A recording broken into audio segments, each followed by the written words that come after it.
The Shure SM57 is one of the most versatile mics around, but how will it do on kick drum?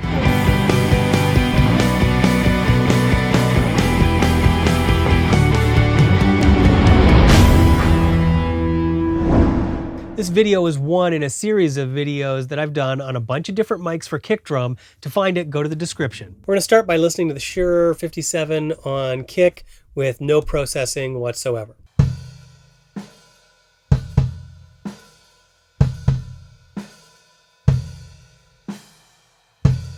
The kick drum has lots of kind of a boing sound going on. The thing that I really like to listen to with mics is how they deal with transients. And you can hear there's enough of an attack going on in this, and I would probably use this more for the attack part of the kick drum. Kick drums are usually highly processed. So I'm going to start by gating it with a plugin called Drum Leveler.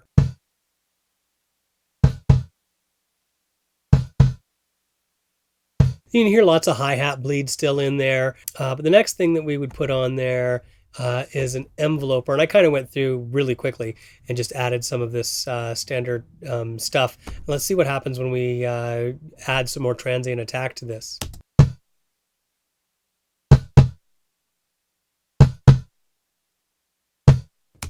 That gets rid of some of the annoying hi-hat bleed all by itself. Now for some EQ, it looks like I cut out a fair bit of low mids and some mid-range here and added quite a bit of high-end. We'll see what I was thinking when I did this quick adjustment.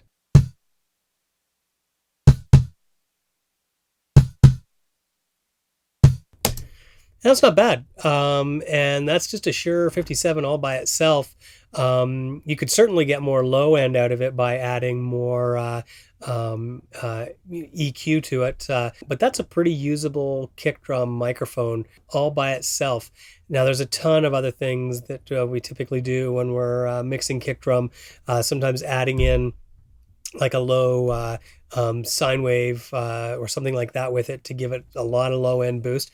But let's just stick with this, and I'm gonna do a boost kind of in the 55 area and see what I can pull out for low end.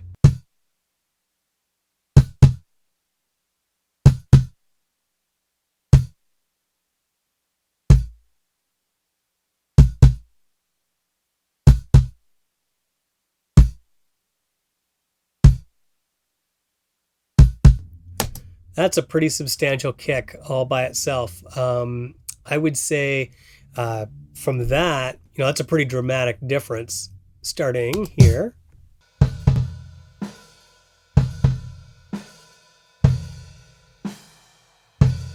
And ending here.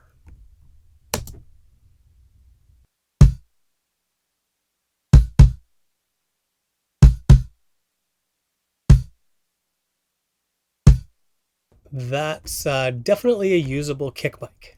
So in this application, it isn't usually the mic that I would use, but it's a fine mic. I've used 57 lots live for kick drum, and I think this is a great starting point for kick drum. And if it's what you got, there's no reason that you can't get a great kick drum mic from it or kick drum sound from it. There's not a lot of like mid-range 2-4 because I cut a bunch of that out. I'd have to hear it in a mix and see if that was a mistake. But that's a pretty cool kick.